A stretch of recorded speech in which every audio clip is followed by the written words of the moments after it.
ರಾಜ್ಯ ರಾಜಕಾರಣದಲ್ಲಿ ತೀವ್ರ ಕುತೂಹಲ ಕೆರಳಿಸಿರುವ ಸಚಿವ ಸಂಪುಟ ಪುನರಚನೆ ಹಾಗೂ ಶಾಸಕರ ದೆಹಲಿ ಭೇಟಿ ವಿಚಾರವಾಗಿ ಮುಖ್ಯಮಂತ್ರಿ ಸಿದ್ದರಾಮಯ್ಯ ಅವರು ಚಿಕ್ಕಮಗಳೂರು ಜಿಲ್ಲೆಯ ಎನ್ಆರ್ಪುರದಲ್ಲಿ ಪ್ರತಿಕ್ರಿಯೆ ನೀಡಿದ್ದಾರೆ.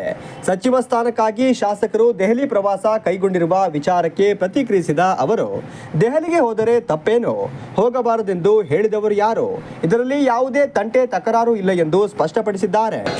ವರ್ಷಗಳ ಕನಸು ಇಲ್ಲಿನ ಸೇತುವೆ ನಾಳೆ ಉದ್ಘಾಟನೆ ಆಗ್ತಾ ಇದೆ. ನಾನೇ ಅದಕ್ಕೆ ಶಂಕುಸ್ಥಾಪನೆ ಮಾಡಿದ್ದು. ಅದು ನನ್ನ ಕೈನಿಂದಲೇ ಉದ್ಘಾಟನೆ ಆಗ್ತಾ ಇರ್ತಕ್ಕಂಥದ್ದು ಭಾಳ ಸಂತೋಷದ ವಿಚಾರ. ಭಾಳ ದಿನಗಳಿಂದ ಬೇಡಿಕೆ ಇದ್ದಂಥದ್ದು. ಅದನ್ನು ಶ್ರೀನಿವಾಸ್, ನಮ್ಮ ಸರೋವರ್ ಶ್ರೀನಿವಾಸ್ ಅದನ್ನು ಮಂಜೂರು ಮಾಡಿಸಿದ್ದು ಸರ್ಕಾರ ಕೇಳಿ ನಾನೇ ಆಗ ಮುಖ್ಯಮಂತ್ರಿ ಆಗಿರುವಾಗ ಮಾಡಿದೆ. ಮತ್ತು ಈಗ ಮುಖ್ಯಮಂತ್ರಿ ಆಗಿರುವಾಗ ನಾನು ಉದ್ಘಾಟನೆ ಮಾಡ್ತಾಯಿದ್ದೆ. BJP ಅವ್ರ ಕಾಲದಲ್ಲಿ ಅದು ವಿಳಂಬ ಆಗೋಯ್ತು, ಏನೂ ಆಗಲಿಲ್ಲ.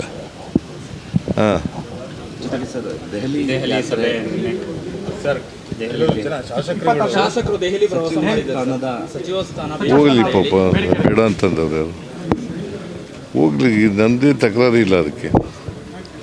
ಈಗ ರೀಸಫಲ್ ಮಾಡಬೇಕು ಅಂತಕ್ಕಂಥದ್ದು 2.5 ವರ್ಷ ಆದಮೇಲೆ ಪೆಂಡಿಂಗ್ ಇದೆ. ಅವ್ರು ಒತ್ತಾಯ ಮಾಡಿದ್ರೆ ಮಾಡಲಿ.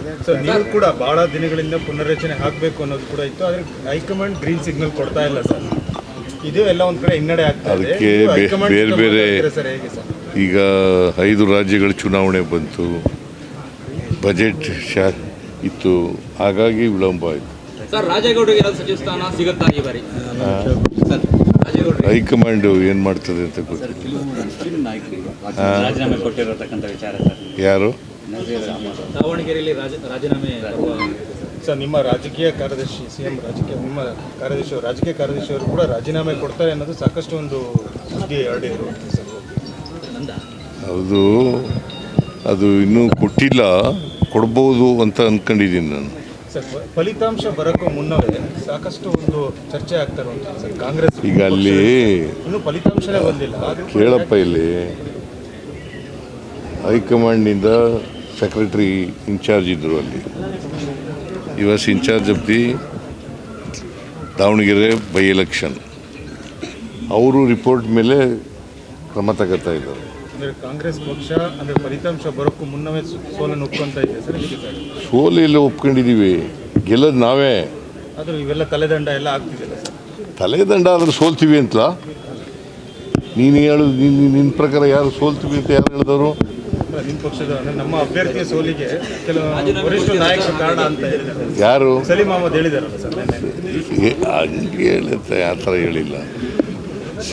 ನಮ್ಮವರೇ ಆಂಟಿ ಪಾರ್ಟಿ ಆ್ಯಕ್ಟಿವಿಟೀಸ್ ಮಾಡಿದ್ದಾರೆ ಅಂತ ಹೇಳಿದ್ದಾರೆ ಹೊರತು ನಾವೇ ಸೋಲ್ತೀವಿ ಅಂತ ಏನು ಹೇಳಿಲ್ಲ. ಸೋಲಿಗೆ ಕಾರಣ ಆಂಟಿ ಪಾರ್ಟಿ ಆ್ಯಕ್ಟಿವಿಟೀಸ್ ಅಂತ ಹೇಳಿಲ್ಲ. ನಾವು despite anti party activities we will win. Sir, ಮಲೆನಾಡಲ್ಲಿ ದೊಡ್ಡ ಸಮಸ್ಯೆ ಇರುವಂಥದ್ದು ಸರ್. ಅರಣ್ಯ ಇಲಾಖೆ ಹಕ್ಕುಪತ್ರಗಳಿಗೆ ಅನುಮತಿಯನ್ನು ಕೊಡಲ್ಲ. ಅದೇ ಮಲೆನಾಡು ಭಾಗದಲ್ಲಿ ರೆಸಾರ್ಟ್ಗಳಿಗೆ ಬೇಕಾಬಿಟ್ಟಿಯಾಗಿ ಅನುಮತಿ ಕೊಡುತ್ತೆ. ಮೇಲ್ಭಾಗದಲ್ಲಿ ಈಜು ಕೂಡ ನಿರ್ಮಾಣ ಮಾಡಲಿಕ್ಕೆ ಕೂಡ ಅವಕಾಶ ಕೊಡುತ್ತೆ.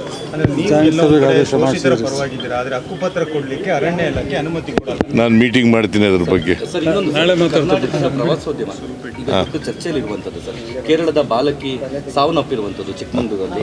ಆದರೆ ಸರ್, ಕೇರಳ ಮೀಡಿಯಾ ಒಂದು ಪ್ರಶ್ನೆ ಇಟ್ಟಿತ್ತು ಸರ್, ಕರ್ನಾಟಕ ಸೇಫ್ ಅಲ್ಲ ಪ್ರವಾಸಿ ತಾಣವಾಗಿ, ಇಲ್ಲಿ ಯಾರು ಪ್ರವಾಸಿ ಯಾವುದೇ ರೀತಿ ಅಭಿವೃದ್ಧಿ. It is not correct.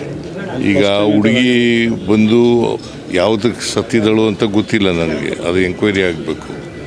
ಆದರೆ ಕರ್ನಾಟಕನೇ ಸೇಫ್ ಅಲ್ಲ ಅಂತಕ್ಕಂಥದ್ದು ಸತ್ಯಕ್ಕೆ ದೂರವಾದಂಥ ವಿಚಾರ.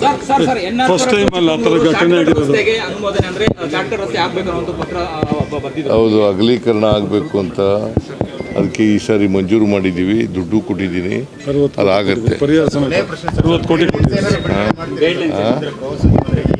ಚರ್ಚೆ ಆಗ್ತಾ ಇರೋದ್ರಿಂದ ಒಂದು ಮೀಟಿಂಗ್ ಮಾಡ್ತೀನಿ.